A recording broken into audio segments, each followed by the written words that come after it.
Right, on the show this evening, Dean Jones, Melinda Farrell and Aakash Chopra. Dino, I'll start with you. And since you're very familiar with our rapid fires, I've got two rapid fire questions for you. One word answer is what I'm looking for. Firstly, what do you call a world-class Australian cricketer?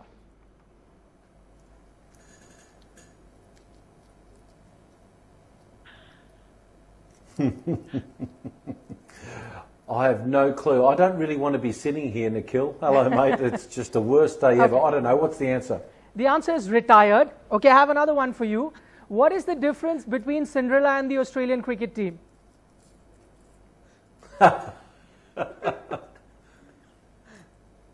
No idea? These are the same jokes we used to give towards you guys when you actually beat us, didn't you? Okay, is that the same thing? Why are you picking fun on me? This is former sledging. This is sledging. It's our moment. It's our moment in the sun. So let me give you the answer anyway. And for our viewers, the correct answer is Cinderella knows when to leave a ball, which the Australian cricketer don't seem to know at the moment. Okay, now getting to the serious business, we've had all the fun. I know Australians are known for sledging. We've had a bit of that right now. But, seriously, do you think it's crisis time in Australian cricket, or do you think it's just a passing shower and the good weather is just around the corner?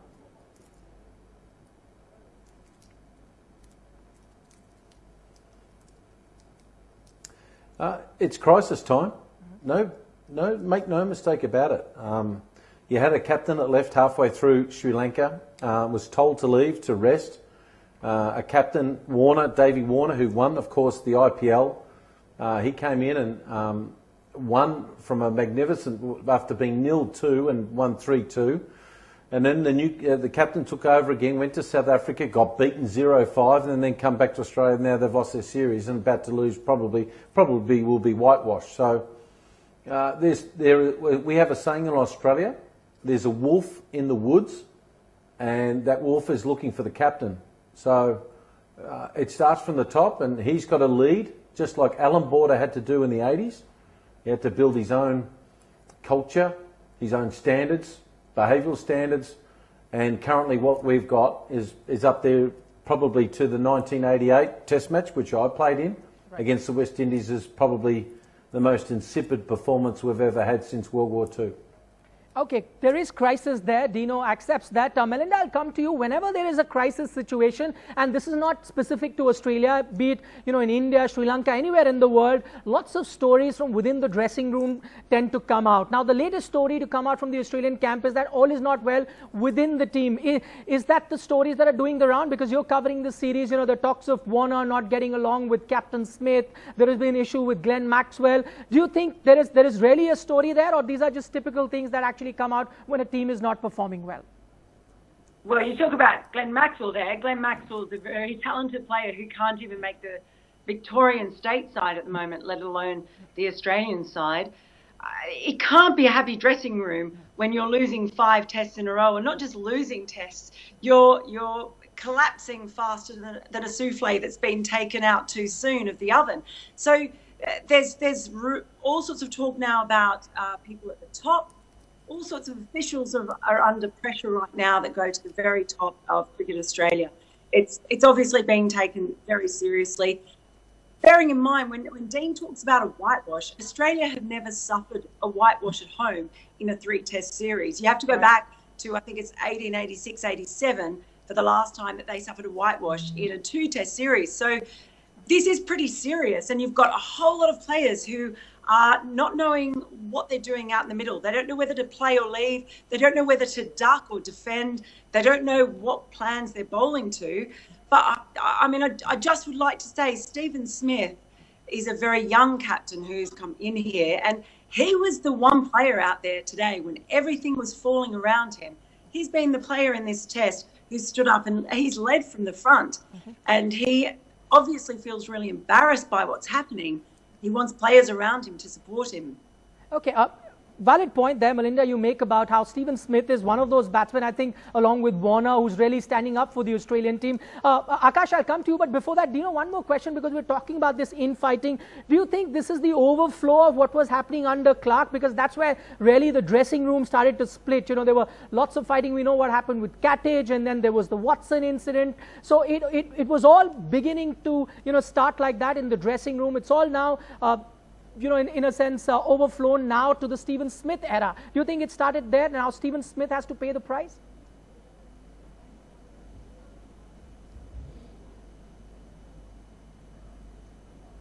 I think that might be unfair. Like in the good old days when we were king of the road, Gilchrist didn't get on with Warney. Certain factions were within the team, but they still performed. They still did the business. So, with that being said, it's the bottom line is we're not good enough.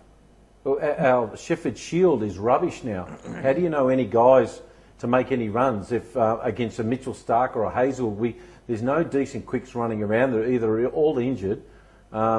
Should we play a Sheffield Shield a lot earlier and get rid of the Matador Cup, our 50-50, so guys can get ready for our first class? All those being said and done, but all honesty, and we're playing debutants at 32, like, come on, give me a break. So it's about time that some new thinking.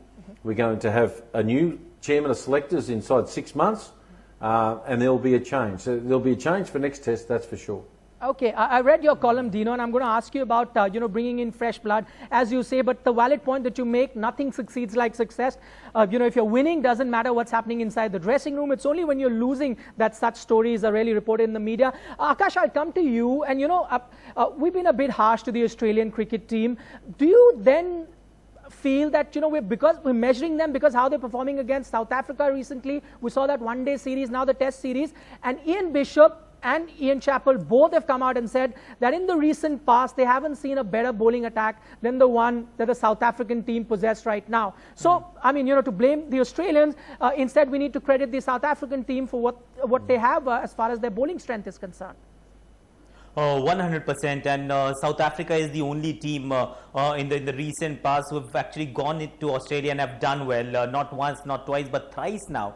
So you know that it's a tough opponent, but having said that, they've lost to Australia at home every time that they've played at home, so since 1970 or something like that. So these two teams are quite competitive, but at this point in time, it's not just about the South African tour to Australia. It's not about those 5 one-dayers either. What happened in Sri Lanka? I think that bothered me a lot because they went to Sri Lanka as the #1 test side in the world and they were just whitewashed completely.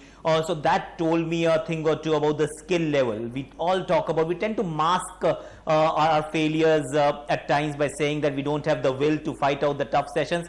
At times it's about the skill level, and that skill level was found wanting in Sri Lanka. It was found wanting against South Africa, and trust me, they're coming to India in a couple of months' time, and I can promise you that the results won't be too different either. So if you don't have the skill, you cannot make up with the will and the determination. Okay, Melinda, I'd like a word from you because, Aakash talks about the skill level not being that good. Dino talks about how good, or rather, how the Sheffield Shield cricket has really dropped, the standard of cricket has really dropped. In fact, I saw your interview with Ian Chappell. He was of the same opinion that during his time, the first-class cricket system was really good. Now that's taken a hit, which is why Australia are performing the way that they are. Have you noticed that too? Well, absolutely. I mean, it's a few years now. It's part of the way the Australian domestic season has been carved up into different formats. So we have a one-day tournament at the start. We have a little bit of Sheffield Shield. We have the Big Bash. We have a little bit of Sheffield Shield. So the whole season has been carved up nicely, which the players like. I would suggest maybe players like it because it challenges them a little bit less to have to adapt to different formats and maybe step out of their comfort zone. But also it's kind of mucking up the whole Australian start to the season. So if you look at the lead into this series, South Africa, most of the players, quite a few of them, had some time in South African domestic cricket, playing red ball cricket. They've come out here, they've had some red ball time, some pink ball time. Australia played one Sheffield Shield match going into this test series, and it was a pink ball match to prepare for Adelaide, which is the next test. So basically, the Australian test players had no red ball time coming into this. And what are they doing now? They're sending them all back after this test has finished early. They're all being sent out, except for the fast bowlers, to play in the Sheffield Shield this week with a red ball going into a pink ball test. So the whole preparation has been really skewed, and there have been a lot of excuses from management within Cricket Australia about why they had to do it or why they had to do it another way. Mm-hmm. At some point, someone's got to actually hold up their hands, I think, and say, look, we've got this really wrong. We know we've got this really wrong, because unless you actually say, yeah, we've got this really wrong, how are you going to actually turn things around and start to fix them? So there are a number of things going on. It's not just about scheduling. It's about skill levels as well. It's probably about a lot of players who retired within the last couple of years and not the players coming through. It's all converged at this time and made a bit of crisis. Okay, so attention to detail, that's what is important, because at the international level, the difference is there just a little bit. You need to really pay attention to detail, and that can make a huge difference. Dino, now come back to the point that you talk about bringing in youngsters. You're saying that no point investing in 31, 32-year-olds, bring in some youngster. But then you make a point, and as I was talking earlier, Ian Chappell had made the point that the Sheffield Shield cricket isn't as strong as it used to be. So how is bringing in fresh blood going to really help the Australian team?